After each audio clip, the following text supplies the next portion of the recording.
that it would be best if we could hold the line, to try to help. Because nothing can stop what's coming. And we're all in this together. Because that's what they say, it has to be together. So the bad guys are always trying to keep us to be divided.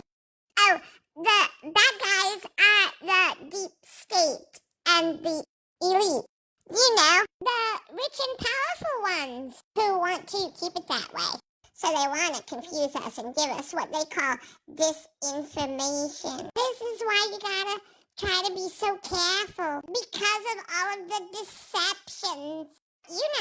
To keep people chasing their own tails rather than seeing what the bad guys are doing. Then you have some that are they're posers. Did you know about the posers? Did you hear about that? They misrepresent themselves to either try to take advantage or just as part of the infiltrators. Did you know that they have paid infiltrators? Did you know that? They do.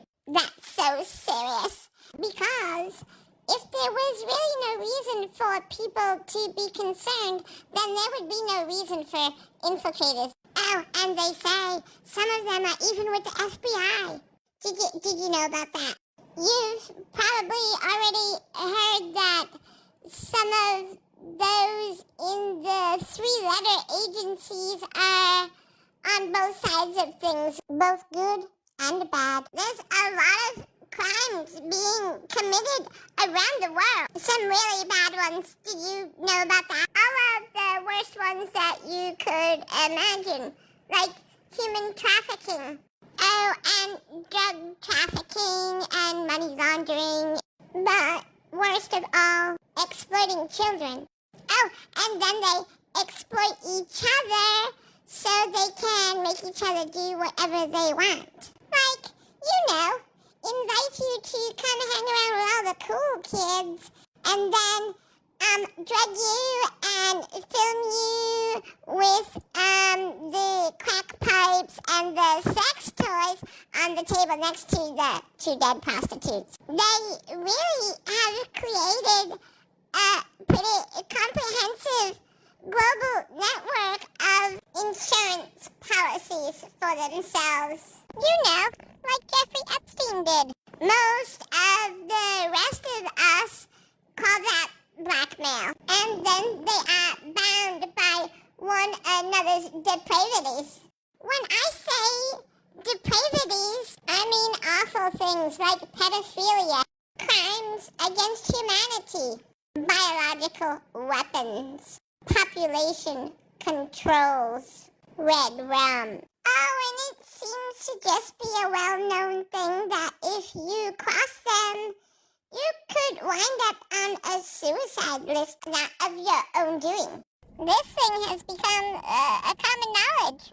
It's become so common that it comes with all its own euphemisms. Because, they, don't just call people Hillary for nothing, Do you think that's a coincidence? But at the end of the day, it just gets treated like an urban legend.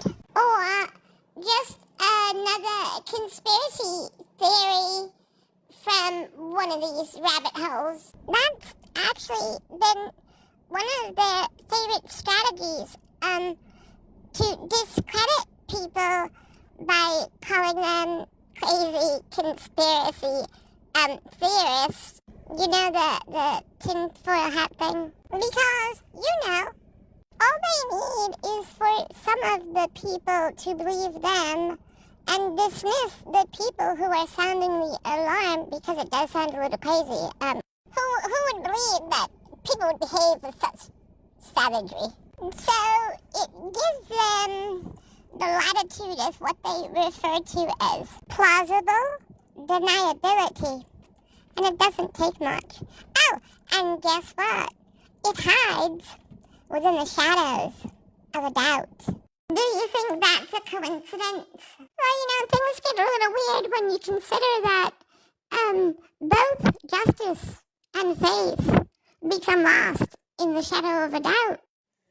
So put your faith over your fear and pray for those who are still living in doubt, because God wins.